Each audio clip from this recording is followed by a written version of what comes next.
This is WOWD LP in Tacoma Park, 94.3 FM, streaming at tacomaradio.org.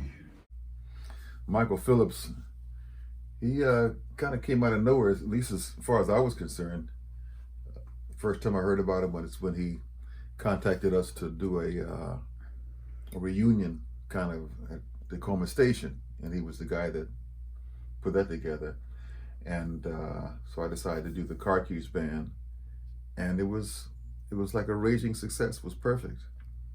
So he did a great job handling that, and a lot of folks showed up, and we played nice, and it was fun.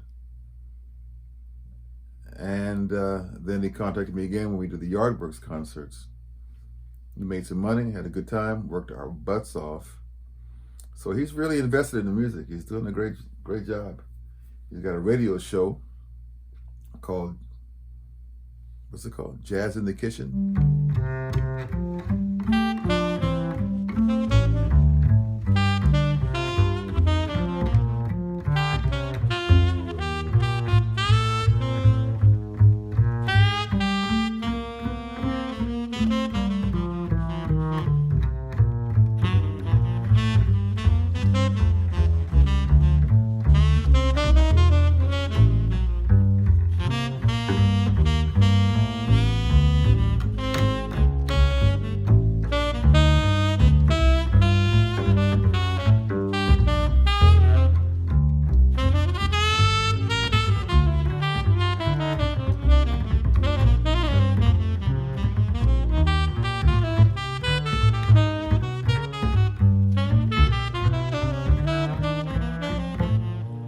Thanks for having me. That was so much fun, and thanks for indulging me in playing that little clip. So I got to say, that's there's a guy on YouTube. He's got a channel, and his name is MrSunnybass, and he has recorded just a whole bunch of clips of him just playing standards on the bass, and it's So I came across him, and I just I practiced with this. I did an Eddie Harris tribute a year or so ago, and for that I actually had to shed playing the tenor, but I don't play it very often. But I love playing a tenor. I sat in with Paul Carr one time, and we both playing tenor, and it was the most satisfying gig I've done in a long time. As a matter of fact, it was me and Paul Carr and Elijah Ballbit playing tenor, and it was so much fun. But I'm not a tenor player, as you can just witnessed by that by that recording. Yeah, it's the same thing, but people who play tenor, it's a real discipline. You can't just pick it up and turn yourself into a Branford Marcellus or somebody like that just overnight. It takes years and years and years. I mean, yeah, the fingering is one thing, but the embouchure and getting a good sound and being able to play the length of the horn, you didn't hear me playing anything too tricky on that solo, but it's fun to play. Alto by far was my first instrument. And it's only the last I don't know 10 years or so that I've been concentrating on playing the soprano, and it's a different instrument, and my voice on soprano is different than my voice on alto, so that's a lot of fun. You asked me to choose songs that were influential, and these songs are all for different reasons very influential. When we talk about them, I'll tell you why. But I'm going to skip ahead. The first song is Gary Bartz. So people talk about their influences on their instrument, and they talk about Cannonball, and they talk about Coltrane and all these people that they were listening to records. But when I was young, my influences were people that I knew, that I had access to, that I could go see. Those are the people that started me on this path of loving this music. And I used to go to Baltimore on a regular basis when I was a young guy, and there was Mickey Fields and all kinds of fantastic musicians in Baltimore. But Gary played at a place called The Closet, and he had a regular thing that he did there with my really, really good friend Steve Williams on drums, and Bob Buddha was the piano player most of the time I went there. and Jeff Harper, a very good bass player. And I would just go there and listen to him play, and he was, Gary was Gary. And this song that I'm going to play, or you're going to play, is from a record called "There Goes the Neighborhood," and it was recorded at Birdland in New York City with Kenny Barron and Ray Drummond and Ben Riley. And this is on a misty night, and he just takes the most amazing, long, well-developed, endless idea solo that you could imagine. Gary Bartz is just one of the most wonderful musicians and people that I've ever met in my life.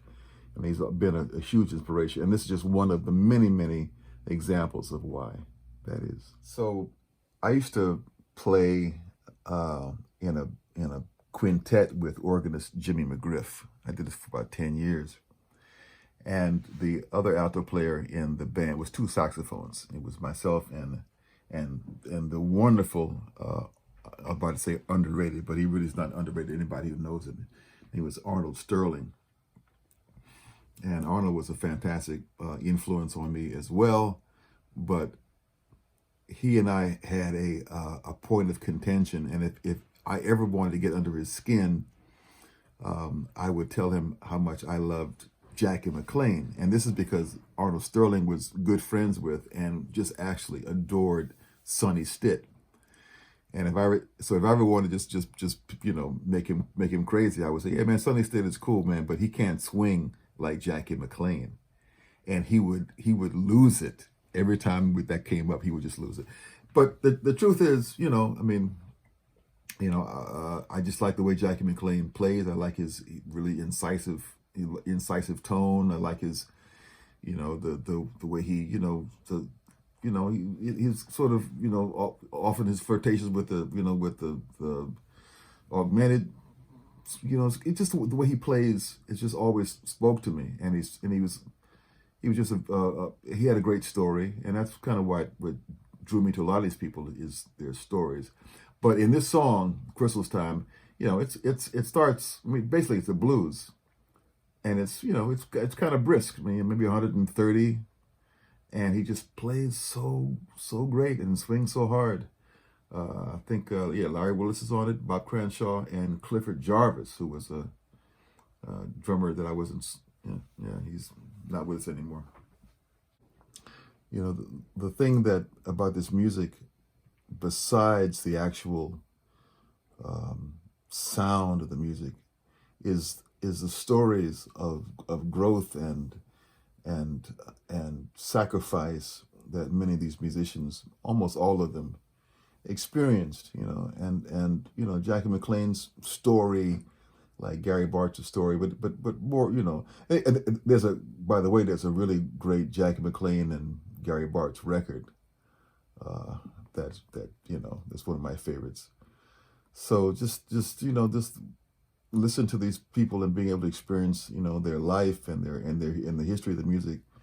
And of course, I am of a generation where these people, they're not just names to me. These are people that I met and sometimes played with and I sometimes knew them and their compatriots, and it's very personal, and it's alive. Like for instance, in Gary Bartz's case, guys like Gary Bartz and Steve Novosel and Reuben Brown, they were all a generation ahead of me. If I want to sit in with Gary Bartz, I didn't. Because I just wanted to just to sit there and listen. Same thing with Reuben Brown at the One Step Down. I played with him, but it was years and years and years after I met him that I just had the temerity to ask if I could play with him, because there was a these guys, these were the giants. It wasn't just the folks on Blue Note and Prestige. These were the guys in our neighborhoods, in our cities, who were Buck Hill, Shirley Horn. You didn't just walk up on Shirley Horn and hey Shirley, can I play with you? No, you didn't do that. You had to these people, they earned their positions, and you had to earn your own. So this particular record, it was made famous by Quincy's arrangement of Benny Golson's tune Killer Joe, of course. And of course, the record is fantastic, Ray Brown and all these, Freddie Hubbard's on it and Ross Roland and Kirk, yeah. But this one song, it's just so beautiful. And so I'm attracted to music, and Jerome Richardson's his work on this piece, it's aided and abetted by the way it was mixed and how much reverb is on his, but it's just so beautiful what he does. Of course, Toots Thielemann's on it as well, and he's always fantastic. But I just love the way Jerome plays, how understated and relaxed he is on this song. And when I was thinking of tunes to play, a lot of tunes occurred to me that would not really have translated to this conversation. So for instance, I was Eddie Harris is also a huge influence on me, and I was back in the in the listen here days, so that's a pretty easy song to transcribe and learn. So I learned that one and a bunch of other ones, and I was thinking, oh man, this is cool. I can play jazz. And then he did that record with Les McCann, live at Montreux, where they do Cold Duck Time. But there's a song on there called Kathleen's Theme, and I forget who wrote that tune, but it's not like any of the other music on that record at all. And it's tricky, and you hear Eddie Harris just like, you really realize, at least I did, for the first time, what an incredible musician, he was. So, stuff like that would, you can't just play an excerpt.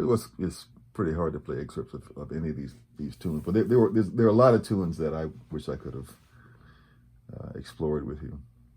I had access to a lot of, through my dad, I had access to a lot of records when I was young.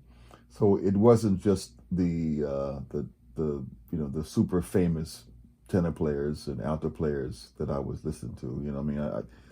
My grandmother used to listen to Earl Grant on organ. So there's all kinds of music that, and Billy Mitchell always intrigued me just because not only just the way he played, which you'll hear what an incredibly aggressive and musical and swinging person he was, but he just had a kind of a swagger that I found just just amazing. When Billy Mitchell, just like people, Rudolph Johnson, all the cats who were playing back then, you had to be on top of your game back then. So this tune was written by Dave Burns, who's not a well-known trumpet player, but he wrote a bunch of music, and he's sounding fantastic on this record. I think this is one of the first records that Bobby Hutcherson was featured on. And it's just, Billy just swings so hard. It's invigorating. It's so joyous how he plays. I think I probably was introduced to Oliver Nelson like many of us were, with the blues and the abstract truth. And then I backtracked from there to the stuff he did with Eric Dolphy and some of his own recordings. He had a record called I forget what it's called, where he did The Shadow of Your Smile on soprano. Just beautiful, beautiful. Another song called Patterns. He had a book out called Patterns for Saxophone that I bought and I used to work out of. And one of the exercises in that book was on one of these tunes he recorded on that same Impulse record. And he had a record, which I have two of these LPs, called Black, Brown, and Beautiful. Beautiful, beautiful music that he wrote in commemoration for Martin Luther King. And I just encourage everybody to check out, that album. It's part of a couple of reissues, but the original record is just The artwork is fantastic. The recording is fantastic. And it's the same kind of presentation as this one. On this particular record, he not only, put the band together and did the orchestrations and the arrangements, but he's taken this incredibly soaring, moving alto saxophone solo. And it's if you listen to people play the saxophone, there's a sort of a template that many people follow, where you take some choruses and then you turn over to the next guy and then the song is over. But this tune, it's beautiful, it's plaintive, and he just starts the solo and he builds it to a crescendo where you just want to you just can't express how magnificent it is, and then he winds it down and it's perfect. It's absolutely perfect. I wanted to mention how helpful and supportive you were and had been during the summer and even into the fall with your concerts, and your enthusiasm with providing platforms for people to play, and not just play but to actually make money. And you kind of came out of nowhere, and you've just been doing some wonderful things here in the area, and I just want to say how much I appreciate that. Thank you, Michael. Good night.